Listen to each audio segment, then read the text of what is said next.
The registration desk at Princeton's Nassau Hall towers before me, a mahogany barrier between belonging and exile. Students in black robes stream past, their voices rising in celebration. I grip the invitation in my hand cream paper, gold embossing, addressed to Miss Lenora Caldwell in Aunt Catherine's precise handwriting. Not my mother's, never my mother's. Name? The woman behind the desk barely glances up from her computer. Lenora Caldwell, family of Cassidy Caldwell. Her fingers tap across the keyboard. A frown creases her forehead. I don't see you listed under the Caldwell family guests. My heart stutters, but I keep my voice steady. There must be some mistake. I'm her sister. One moment. She signals to her supervisor, a woman in a charcoal suit who approaches with clipboard in hand. They confer in low voices, shooting occasional glances my way. The supervisor returns with a blank badge. We can provide you with a general guest pass.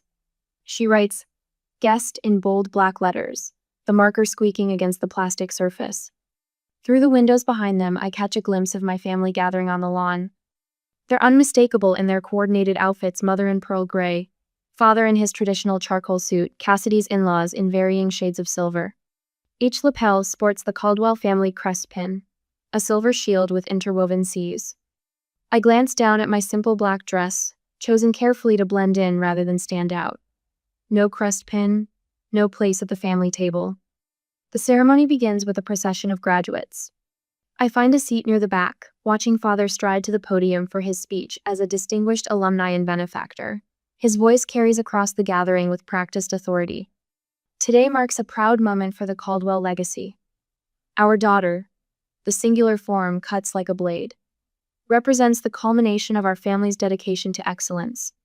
As we move forward with values that reflect our true legacy, Mother turns in her seat, her gaze finding mine with surgical precision.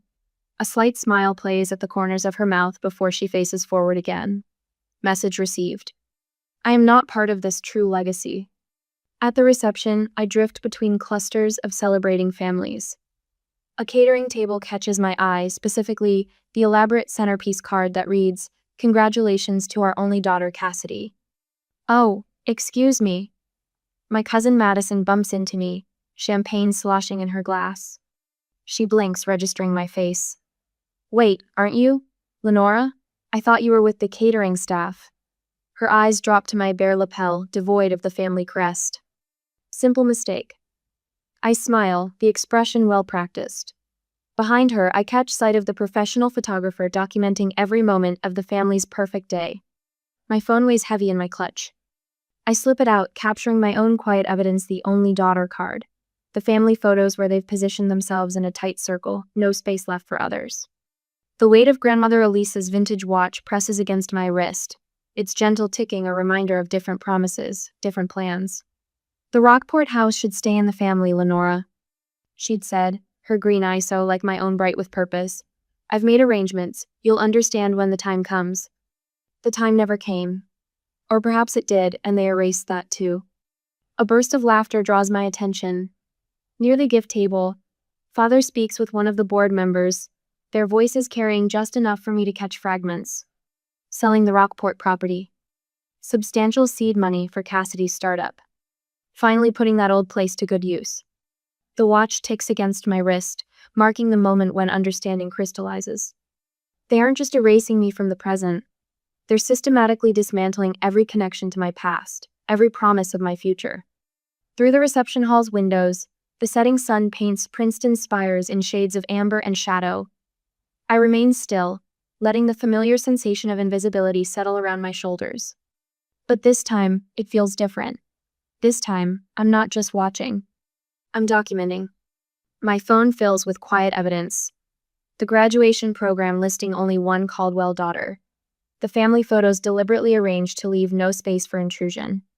The congratulatory cards and banners celebrating an only child. Let them think I'm accepting my erasure with characteristic grace. Let them believe their performance has achieved its goal. They've forgotten the most important lesson grandmother Elise taught me. Sometimes the quietest witness is the most dangerous of all. 2 days later, the family photos spread across my kitchen table in Boston, their edges worn from years of handling. In the center, A Christmas portrait from 2019 shows the Caldwell clan arranged before the marble fireplace. The original had captured me standing between Uncle Marcus and Aunt Sarah. Now that section appears mysteriously darker, the spacing unnatural. They didn't even bother with professional editing. I pick up last year's Foundation newsletter. My name vanished from the breast cancer initiative I spearheaded. The article credits board director Claudia Caldwell and her daughter Cassidy for the program that consumed 2 years of my life. The phone rings. Sarah McKinnon's name lights up my screamy oldest friend from Phillips Academy. "Lenora, tell me it's not true." Her voice trembles. "About the Rockport house." My fingers tighten around grandmother's watch. "What have you heard?" "The real estate listings just went live.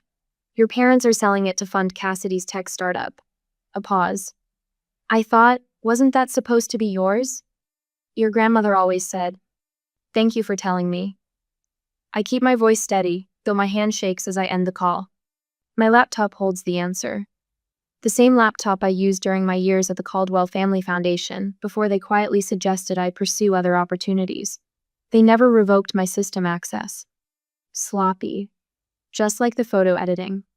The file directory opens to a familiar structure. Minutes, tax records, property deeds, and there a PDF from 3 months ago. Property transfer documentation for 247 Harborview Road, Rockport, Maine. My signature stretches across the bottom line. A signature I never made. The notary stamp bears cousin Savannah's name and license number. The same cousin who refused to meet my eyes at the graduation. The pieces click into place like the mechanism of grandmother's watch, precise, inevitable. A window minimized in the corner catches my attention. Years ago, I'd recorded grandmother's instructions about the property. "Just in case," she'd said with that knowing look. One click brings her voice through my speakers. "The Rockport house goes to Lenora. She's the only one who understands what it means beyond the market value. I've arranged everything." I needed to face them in person, so I went to meet my mother.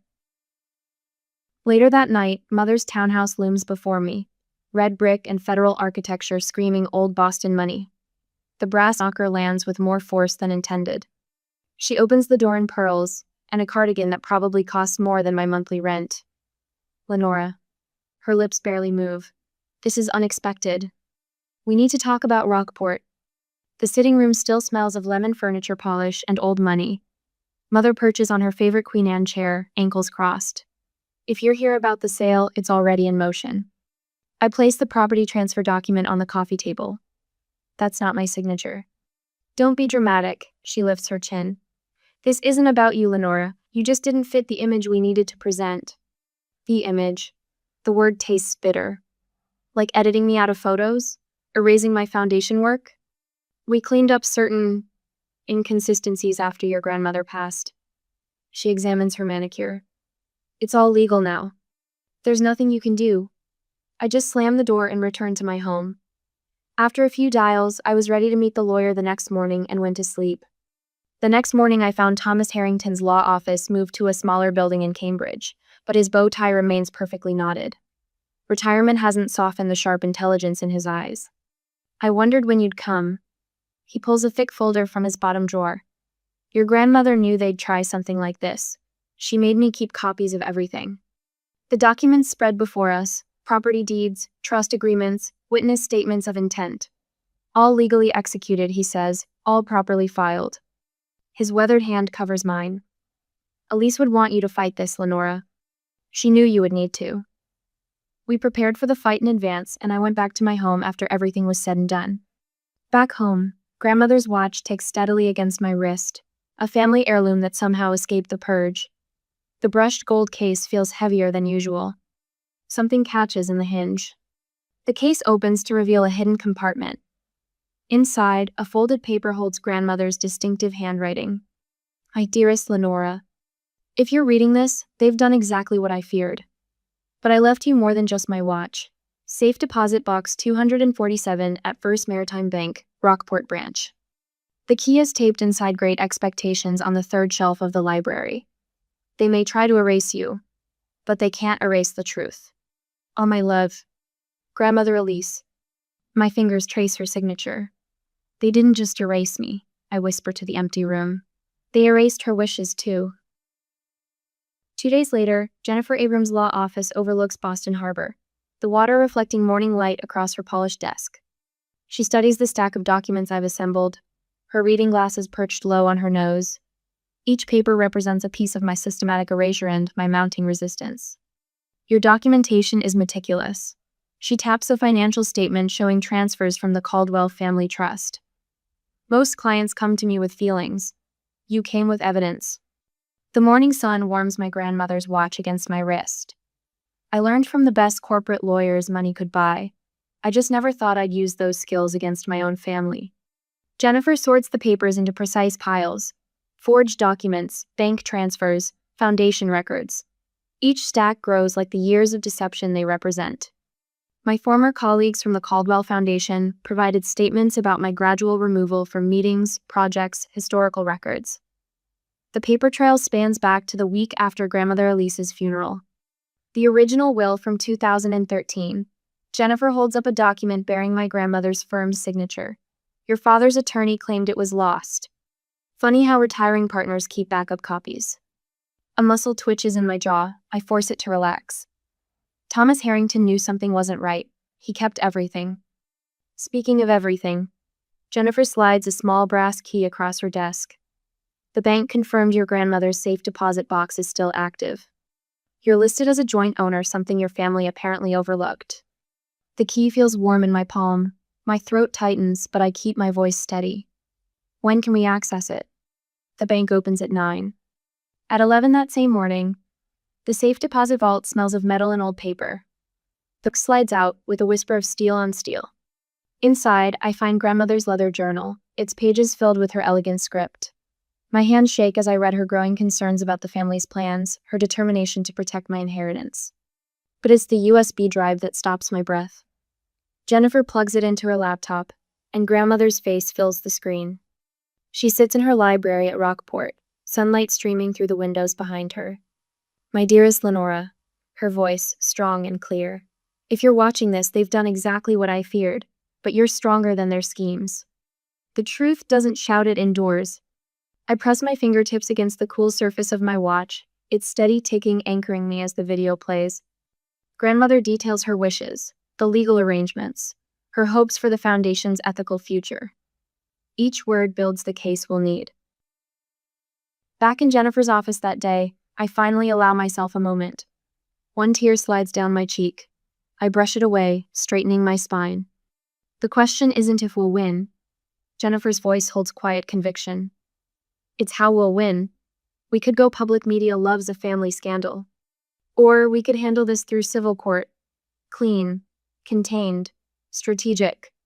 The memory of the graduation ceremony flashes through my mind, that guest badge, my mother's smug glance, the careful crop of every family photo. They took such pains to erase me quietly.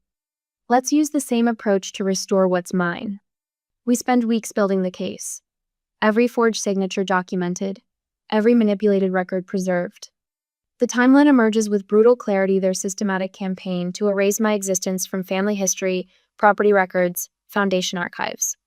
6 weeks later, petition lands on the judge's desk with the weight of inevitability. My phone rings that evening. Father's name on the screen. Lenora. His voice holds that familiar boardroom smoothness. We should discuss reconciliation. Family means forgiveness, after all. Does it? I keep my tone neutral. Or does family mean protecting what's right? You're upset about some misunderstandings. We can fix this privately. Everything will be handled through proper channels now. Cassidy appears at my office 2 days later, designer handbag clutched like a shield. You're destroying Mother. She barely sleeps. Mother's sleeping habits stopped being my concern when she denied my existence. I continue sorting documents, not meeting her eyes. The Foundation's reputation will reflect its actions, nothing more, nothing less. The pressure builds. Anonymous emails questioning my professional reputation. Distant relatives calling with veiled warnings about family loyalty. Through it all, I maintain the same quiet response. All communication through legal channels. The preliminary hearing arrives on a bright autumn morning.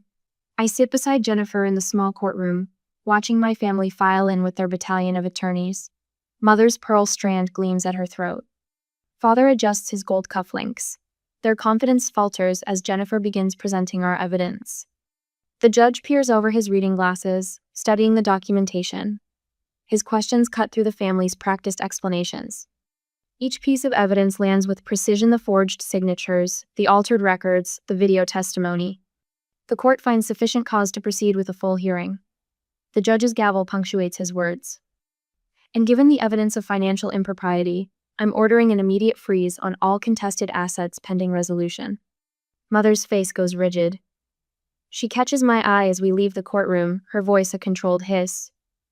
You planned this all along. Waited until you could hurt us most.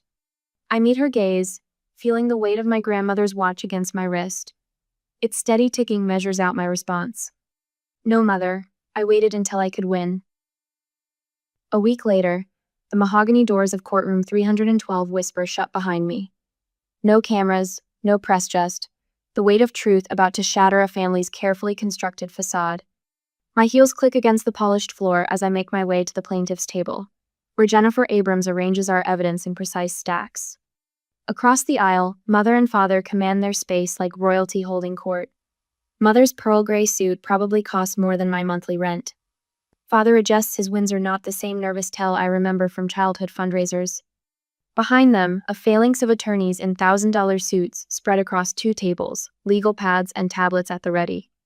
Jennifer touches my arm. Ready? I nod, running my fingers over grandmother's watch. The familiar texture of its worn leather band grounds me as the bailiff calls the court to order. Judge Marshall enters, her salt and pepper hair cropped close, reading glasses perched low on her nose as she reviews the preliminary documents. Estate of Elise Caldwell, petition to invalidate property transfer. Her gaze sweeps the room, lingering on the stark contrast between our single table and the family's legal armada. Miss Abrams, you may proceed. Jennifer rises, her weathered briefcase a stark contrast to the gleaming leather accessories across the aisle. Your Honor, we present clear evidence of document manipulation and forged signatures following Elise Caldwell's death. Exhibit A shows the original deed to the Rockport property. The projector hums to life. My signature appears on the screen, except I never signed it. The subtle shake in Cousin Savannah's shoulders catches my eye. She knows what's coming. Our forensics expert will demonstrate how this signature differs from Mrs. Prosen of Tom Caldwell's verified signatures from the same period. Jennifer's voice carries calm authority as she methodically builds our case. Exhibit B reveals metadata proving these documents were modified after Mrs. Elise Caldwell's death. Father's attorney jumps up. Objection, Your Honor. Speculation about dates of modification. Overruled. Judge Marshall peers at the technical analysis. Continue, Miss Abrams. Exhibits C and D land like precision strikes: bank records showing the property transfer timing, emails discussing the foundation's rebranding needs. Mother's spine stiffens with each revelation. Then comes Exhibit E. My throat tightens as Jennifer presses play on the audio recording. Father's voice fills the courtroom. We only use Cassidy's face in campaigns. Lenora doesn't project the brand we want. Mother's response: agreed. The foundation needs one clear image, one daughter, one legacy. The family's lead attorney surges forward. Your Honor, these recordings lack context. The context seems quite clear, Counselor. Judge Marshall's tone could freeze mercury. Let's hear from Mr. Caldwell himself. Father takes the stand, his usual commanding presence wavering under oath. Misunderstanding about my mother's wishes. We simply streamlined the foundation's public image while ensuring all beneficiaries were properly compensated. Did you consult Miss Lenora Caldwell about this compensation? We made what we felt were appropriate arrangements. Yes or no, Mr. Caldwell? A pause. No, Your Honor. Mother's testimony comes next, her words precise as scalpel cuts. Lenora has always been unstable, erratic. We acted to protect the foundation's interests. Mrs. Caldwell, can you provide any documentation of this alleged instability? Well, no, but... Moving on. Cousin Savannah falls apart on the stand, mascara tracking down her cheeks. They said it was just paperwork, just signatures. Nobody was supposed to get hurt. Who told you that, Miss Caldwell? Savannah's eyes dart to Mother. The silence speaks volumes. The family's attorney tries arguing statute of limitations. Judge Marshall's questions slice through their defense like tissue paper. Each evasion, each careful lie unravels under her scrutiny. The court finds clear evidence of document manipulation and breach of fiduciary duty. Judge Marshall's ruling rings with finality. The Rockport property transfer is hereby invalidated. Furthermore, I'm ordering a freeze on the Caldwell Family Trust pending a comprehensive audit. The absolute silence that follows feels like a held breath finally released. In the courthouse hallway, Mother corners me by the water fountain. "You waited to ruin us." Her whisper carries decades of venom. All this time, planning your little revenge. I meet her gaze, feeling the weight of grandmother's watch against my wrist. I waited so I wouldn't ruin myself. Her eyes widen. She recognizes the quiet strength grandmother tried to teach us all. The strength they tried to erase. I turn away from their huddled crisis conference where father gestures frantically at their attorneys. Jennifer falls into step beside me as we push through the heavy doors into afternoon sunlight. "Congratulations," she squeezes my shoulder. "You stood your ground." For the first time since this began, I smile. Really smile. Rockport's lighthouse rises in my mind, a beacon drawing me home to the legacy grandmother always intended. Not an inheritance of wealth, but of unwavering truth. The watch ticks steadily against my pulse as I descend the courthouse steps. Behind me, the Caldwell Empire faces its first real audit. Ahead lies the rocky Maine coast, and a house waiting to welcome its rightful owner home. That day later, the Washington Post reporter's business card sits on my desk, its corners pristine and white against the mahogany surface. 3 others just like it wait in my drawer, from the Times, the Globe, and a true crime podcast producer who promised to tell the real story of the Caldwell family's deception. My attorney Jennifer's voice crackles through the speakerphone. "You could do a lot of good by going public. Show other families they can't just erase inconvenient members." "No." I slide the card into the drawer with the others. "The story they want to tell isn't mine." "Your choice," Jennifer says.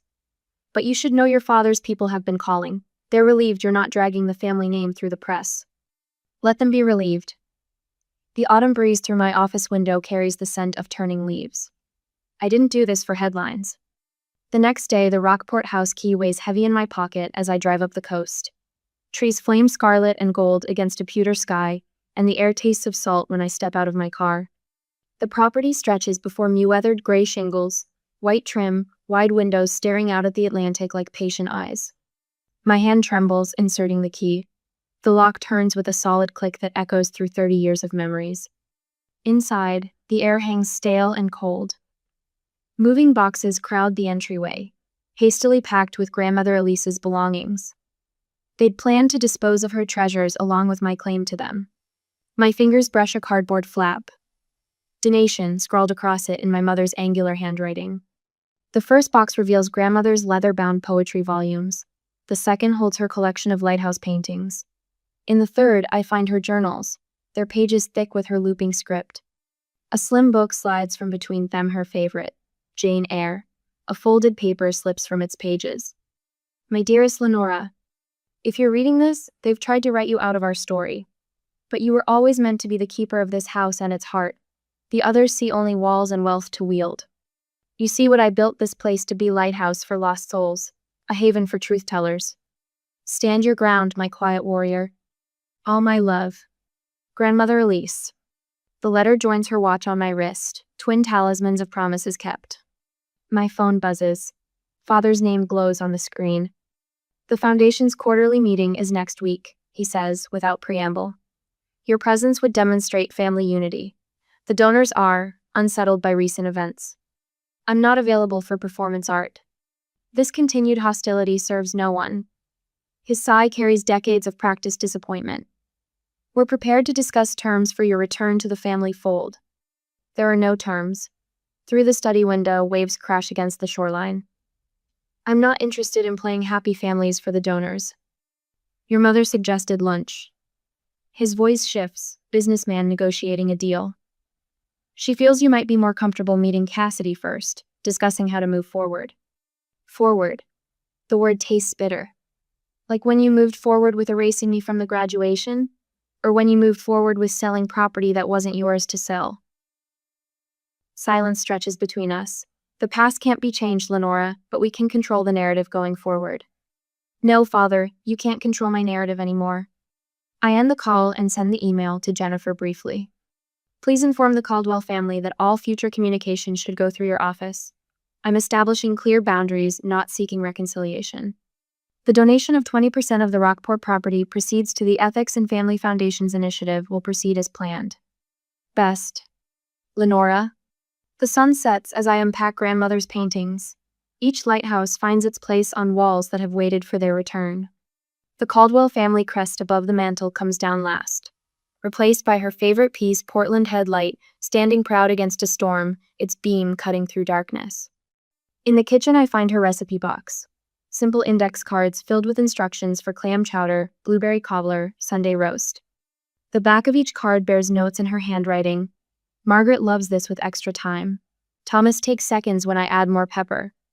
Lenora helps crimp the pie crust, just like her great-grandmother taught me. She documented our existence in 1,000 small ways. Every recipe, a record, every note, an affirmation. We were here, we mattered, we loved. I pin her letter to my bulletin board and begin unpacking my own boxes. Business cards printed with my new consulting practice name. Lighthouse Ethics Advisory.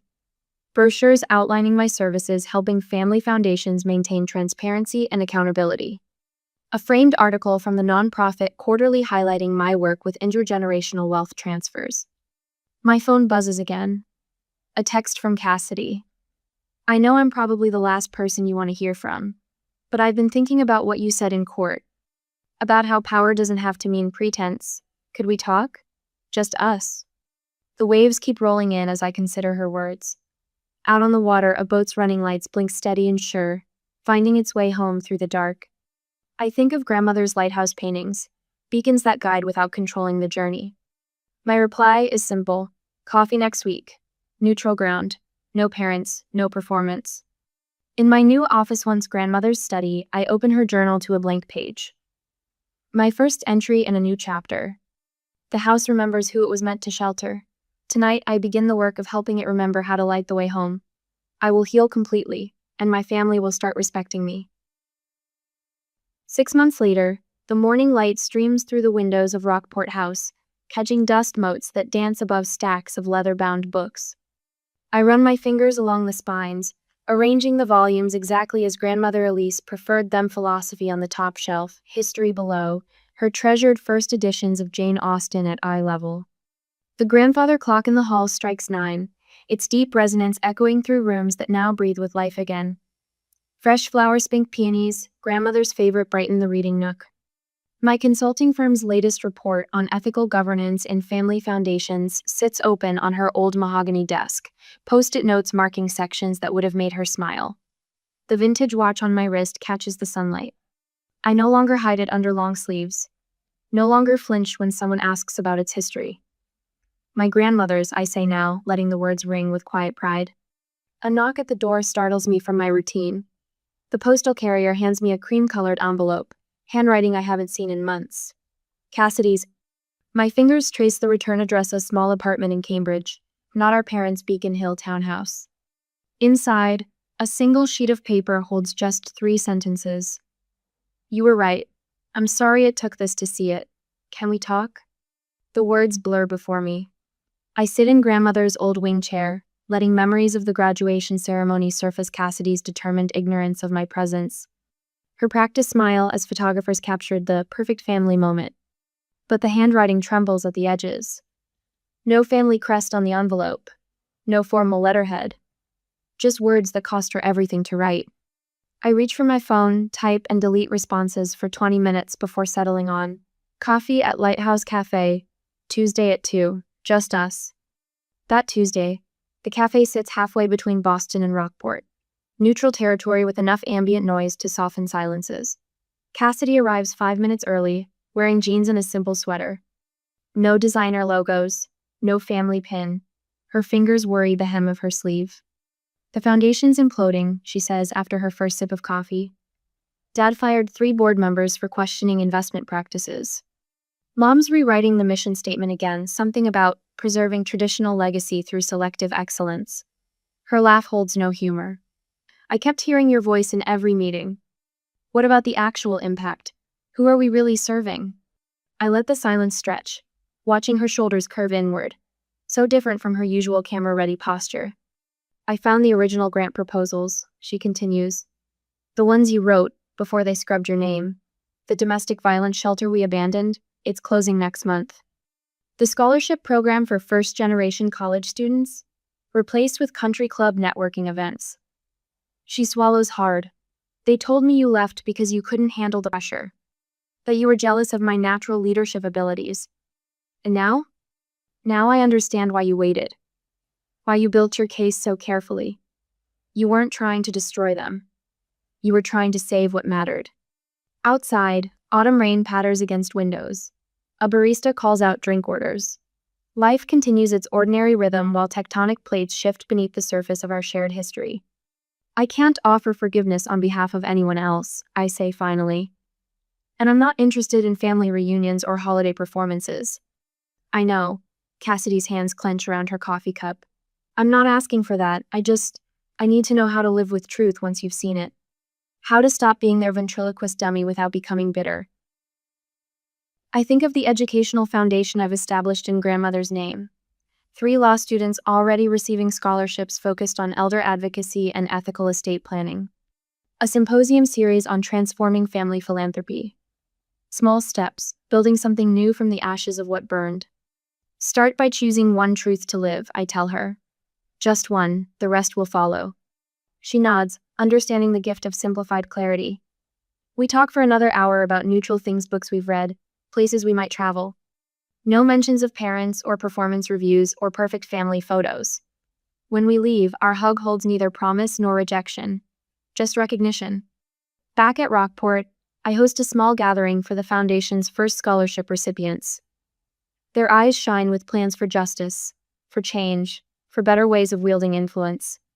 In the library, I've hung a shadow box containing artifacts of transformation, the guest badge from Princeton. Grandmother's last handwritten note about legacy living in truth, not appearance. A photo of her at my age standing proud before these same windows.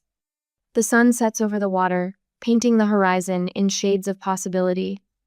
From grandmother's favorite window seat, I watch gulls wheel against the darkening sky. Her watch ticks steadily against my wrist, marking time not in what was lost, but in what rises from honest ground. I've learned that forgiveness isn't always about letting someone back in. Sometimes it's about letting yourself walk out and never waiting at the door again. About building rooms of your own, with windows facing the sunrise and space for those who honor truth in all its uncomfortable glory. The Caldwell family crest no longer hangs above the mantel. In its place, an artist's rendering of the local lighthouse stands sentinelate, reaching across dark water, helping others find their way home. Home. Not to what was stolen, but to what we choose to build. Not to airbrushed family photos and practiced smiles, but to genuine connection and purposeful impact. To legacy measured not in names preserved on marble walls, but in lives transformed by truth lived out loud. The grandfather clock strikes 9, its resonance filling these rooms now alive with new purpose. Tomorrow, the Foundation reviews applications for next year's scholarships. 3 more students will learn to wield law like a lighthouse beam, illuminating safer harbors for those navigating troubled waters. I leave grandmother's books arranged exactly as she loved them: philosophy above, history below, Austen at eye level. But now they share shelf space with modern works on ethical philanthropy, social justice, and the quiet revolution of choosing truth over appearance. In the end, legacy lives not in what others write about us, but in what we dare to write ourselves. Not in rooms we're barred from entering, but in spaces we build with our own hands. Not in names etched on donor walls, but in changes that ripple outward, touching lives we may never see. The light fades, stars emerge. The lighthouse beam sweeps across dark water, steady as a heartbeat, bright as truth. Home.